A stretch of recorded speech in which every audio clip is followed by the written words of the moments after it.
everybody, I am Tiffany, and today I'm doing another book review. Woo! Getting through the series one book at a time. One book at a time. Let's go. Ooh, ooh. I wish this book series had a theme song, because that'd be really fun to sing in front of the camera. I'm so excited that I finished another book in this series. I'm so happy. I've been trying to make sure I stay on top of my books. I'm going to be on the next one, which is awesome.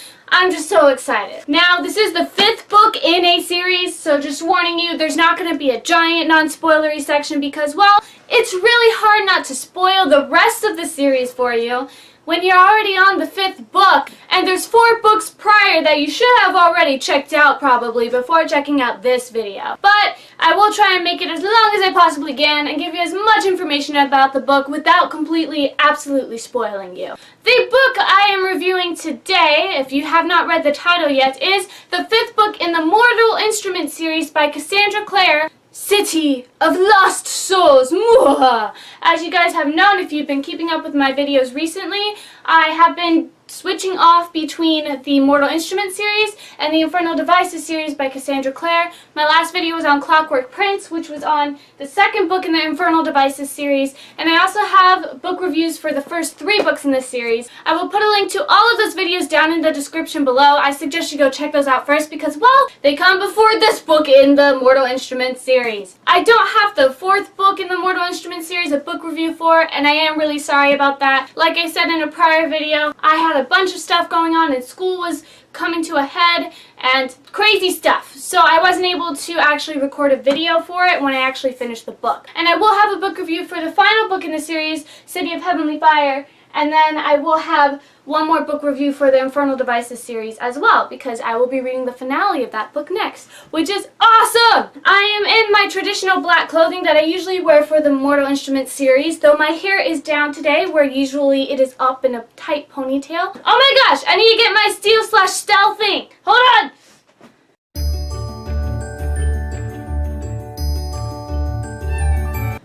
I got it! Wow, I almost forgot it. That would have been so sad, because I've had it in all of my other videos except for Clockwork Prince. This is just for the Mortal Instruments part of the series. Like I said, this is the 5th book in the Mortal Instruments series by Cassandra Clare. For those of you who want statistics, this book does have a 4.30 out of 5 stars on Goodreads, which means it is a mind-blowing book, of course. I think the only book that I've read out of this series that has a higher rating is actually the 3rd book, which the 3rd book is pretty incredible. I think I said this in my prior videos. People say to read at least through the 3rd book, and then if you're still not interested completely in what's going on, then okay, I guess you can drop the series if you're not a completionist like me. But in this series, the 1st and 2nd book are still good. They're just not absolutely fantastic, and the 3rd book is when you're like, oh my gosh, this series is an amazing moment. And in all honesty, the 3rd book has been my favorite book in this series up until I read this one. So while this has a lower score technically than the 3rd, because the 3rd has a 4.34 instead of a 4.30, I still like this one better. I felt like the character development was really awesome, and it was a bit darker than I think the 3rd book was pretty dark too. I guess the characters are more mature because they've been through so much more in this one. I just overall liked the character development and the way the story went, and I especially liked the main character a lot in this book, which we'll get to in the spoilery section. For those of you who want a synopsis, this series is a fantasy series written by Cassandra Clare. It follows a girl named Clary. She is your main female protagonist throughout this, and she finds out she belongs to the Shadow Hunter world. And Shadow Hunters fight demons and other magical creatures. This has every magical creature you can think of. It's pretty awesome, has a great cast of characters to it. Really, really great. Like I said earlier, I would say have a little bit of patience at the beginning. The series definitely gets better as it goes along. I still personally really liked the 1st and 2nd book, though those are probably the weakest ones out of the series, and then it just completely takes off from there, and it's absolutely amazing. I love almost every character in here, and the characters I'm not supposed to like, I really dislike them. So Cassandra Clare did a pretty great job. This is definitely a fantasy series I would recommend. I also recommend the Infernal Devices series, which actually takes place before the Mortal Instruments series, so go make sure to check that out too. Go by publishing order is my recommendation because they intertwine between each other. If you read one series, then you might be spoiled for the other series. That is sadly all I can tell you in the non-spoilery section, because this is the 5th book in a series and I don't want to spoil you for the rest of the series if you haven't read it. So I suggest you go read this series and then come back, tell me how you feel about this series, and then we can discuss all the wonderful magical stuff that happens in this together. Thanks so much for joining me, you non-spoilery people. Let's go get Shadowhunter training started. Alright, goodbye! The end of the 4th book, though I didn't get to do a review of this one, left me so pissed off. The 4th book frustrated me the most out of all the other books because finally you have your chance for Clary and Jace to be together after them going through the whole debacle of them thinking they're brother and sister for 3 straight books and then finally realizing they're not. So they could have been together this whole time and been happy and in love. You have the 4th book, and I'm so excited because they can finally have little sweet moments. And of course, Jace is being possessed by Lilith, the greater demon mother. So at the end of the book, you see Sebastian come back to life and force Jace to finish this ritual, which had been started and thwarted by Simon because of his Mark of Cain thing. Right when all of the trouble of him being possessed is over, he gets possessed again. I just want them to be happy. That is all I want. Clary already annoys me, but she can at least have a decent relationship in this book that makes me smile and warm and fuzzy inside. But no. So when we come into this book, he's gone. We don't know where he's at. It was so frustrating. Then you realize it gets even more frustrating as you go in later on because you realize he's not the possessed he was before, where he's kind of looking through a mirror and he's seeing all of these actions that he's doing and he can't control it. This one, it's like the old Jace completely disappears and it's this new Jace that likes Sebastian, which is just plain weird. But I did still love the way that happened. As much as it frustrated me, it was intense the whole time. When Clary goes and decides to spy on them and she's having to deal with this Jace that isn't actually her Jace, I felt that heartbreak. And having to act super romantic when you realize they're not really themselves and trying to hold on to the hope that they will find themselves again, but you're not actually sure if they are going to find themselves again. And it's just scary. I want to give a round of applause to Clary Frey. Because finally, after 5 books, she came into her own. And if you've watched my other book reviews on this, you know I was super frustrated with Clary because all she would do is scream and a demon would attack her and someone would have to save her. Or she did something absolutely stupid. Even the one little brave moment where she jumps through the portal to Alicant, she falls into a poisonous lake and almost dies. She was the most irritating character to deal with, and she was my lead character, which did not help me in this series. And I'm really happy everybody else in the story was really well developed, and I really liked them because otherwise I don't know how I would have made it to the 5th book in the series. Even when she started Shadowhunter training in the 4th book, she wasn't anywhere close to being the super awesome kick-butt Shadowhunter that she could be. She finally became the super awesome kick-butt Shadowhunter that she could possibly be. This is the Clary I've been waiting for 4 books, and it finally happened in the 5th book. Thank you so much, Clary, for stepping up your game finally. Every character in this I felt got equal time. It was all wonderful. It was intense for each character and each one was dealing with something different. Alec's story was probably the most heartbreaking to me because you know he really loves Magnus and you really want them to work out, and in all honesty, until the 4th book ruined it, of course, they were a super happy couple. The really one happy couple in this story, except for Jocelyn and Luke, but they're just past the point where you can cause any conflict between them. Magnus and Alec were the second happiest couple. And then of course the whole immortal thing that Magnus has finally got to Alec. At first you think Alec is going to do something incredibly stupid because he goes to Camille, out of all people. Camille. She tells him that there is a way to take away Magnus's immortality. And you're kind of curious how this can happen, but you also want him to tell Magnus. You don't want him to do it without Magnus because you know that even if he took away Magnus's immortality, Magnus would figure it out and then we'd have this whole breakup and it'd just be a mess. It's still a mess, but it'd be a bigger mess. So when Camille tells him this and that he has to kill Raphael and that if he does, he might get this immortality spell. I totally thought he was going to go for it. And I was so scared and that he was going to fail, that he was going to mess up. But then Alec comes to his senses and has this actually really genuine moment with Camille, which you don't see a lot with her because she is pretty fake, I must say. But you see this moment where she's actually giving Alec some advice about Magnus and maybe how to keep interest, even though Alec is wonderful, so he doesn't need to listen to Camille. But still, it was actually a genuine moment of her giving advice to someone, even though she didn't really necessarily care about them.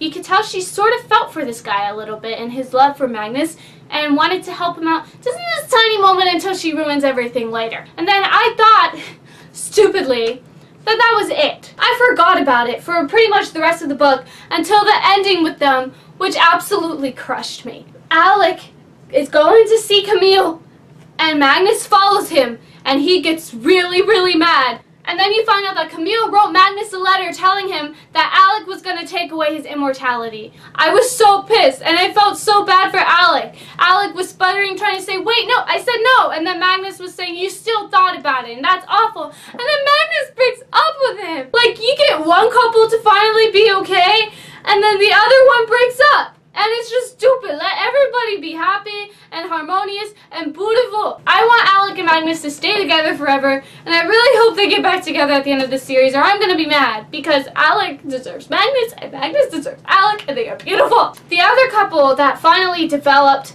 more in this one, which is my favorite couple actually, is Maya and Jordan. Don't get me wrong, what Jordan did to Maya was awful. Just plain straight up awful. If you know me, you know I like the tortured love stories that aren't perfect, that have this big conflict between them that's maybe keeping them apart, but at the end of the day you still want them together. And that's Maya and Jordan, because Jordan did her wrong, is the reason she turned into a werewolf, and he left her. And you get when Maya is upset, but you still want them together. So having that backstory and then finally develop into a relationship again in this book was super, super awesome. And on top of that, Jordan's just cute because he's trying so hard to keep Maya, and you can tell. And he doesn't realize that all he has to do is be himself and be loving, and he's fine. And he's super insecure because Maya's dated other people since him, and he's been stuck on her for years. And it's just so sweet because you can tell how much he loves her, and the moments they had together,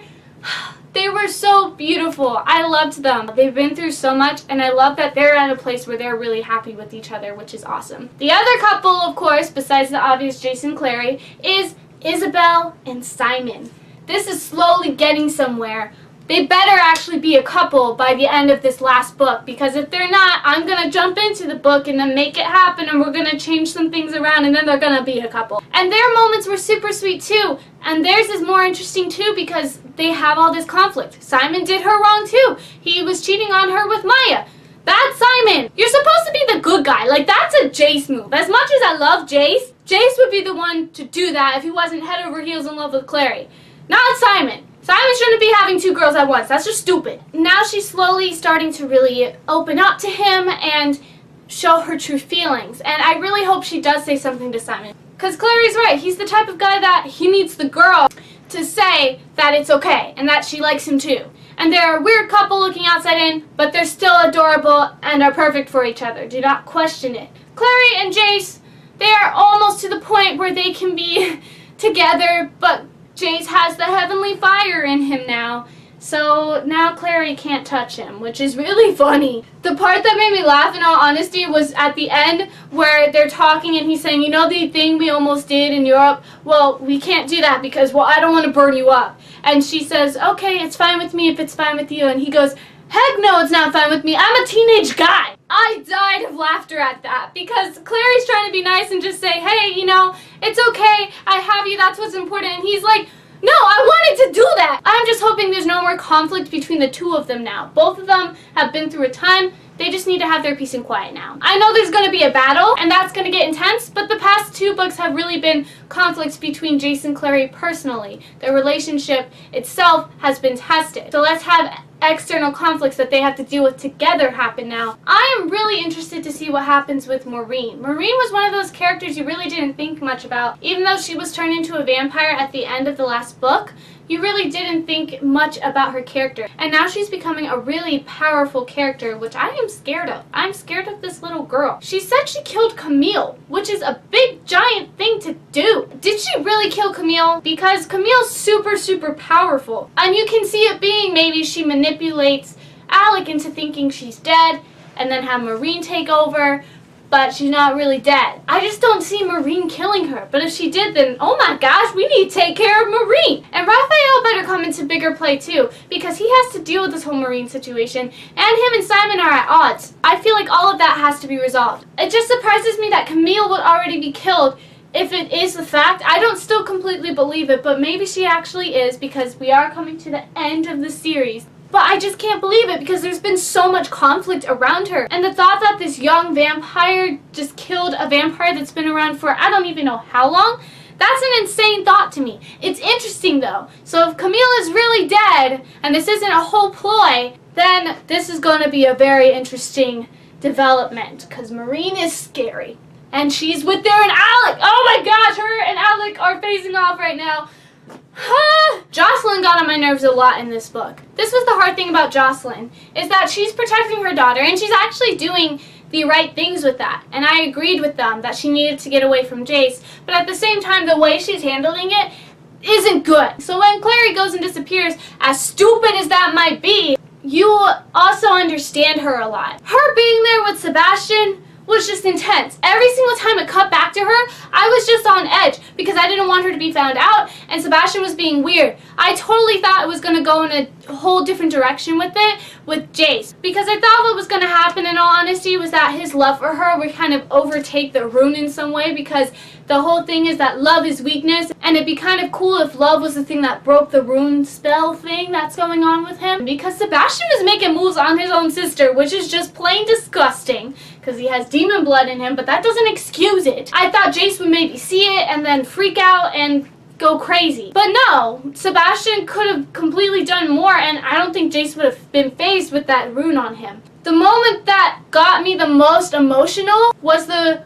unexpected surprise of Jace becoming himself for those few moments before the end. You felt that. You've been wanting him to break for so long, and you hear him outside the door kind of snap at Sebastian when Clary's sleeping, and you're thinking, oh my gosh, is it breaking? My thought was still going down the line of, oh, it's going to slowly break. And then he comes in, and he just goes to Clary and goes, Clary, it's me.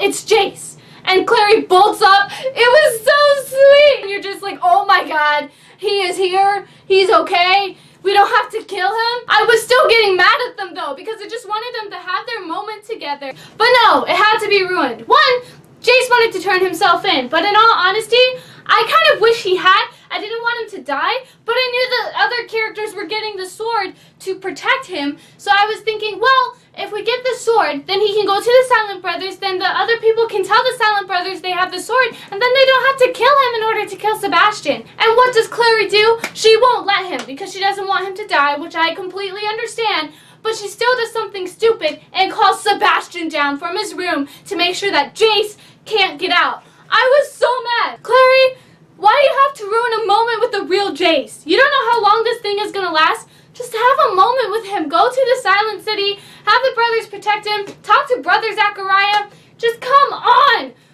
Oh. She's the most frustrating character ever with her decisions. But everything with Sebastian was just intense. And I know there were moments where you were kind of supposed to maybe think Sebastian was good.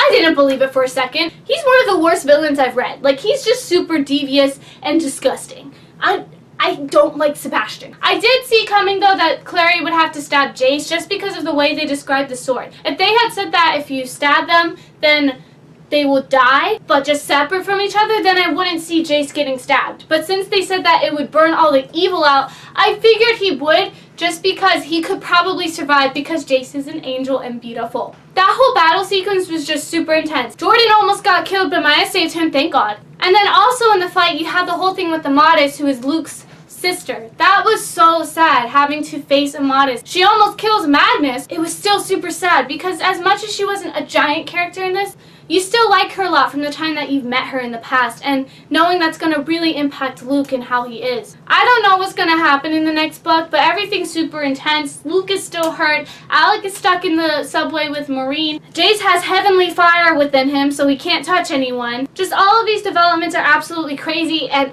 I can't wait. I think it's going to be awesome and amazing. That is really all I have to say about this spectacular... Oh, I'm holding it upside down. That is really all I have to say about this spectacular book. My favorite books in this series in order, this is my favorite so far.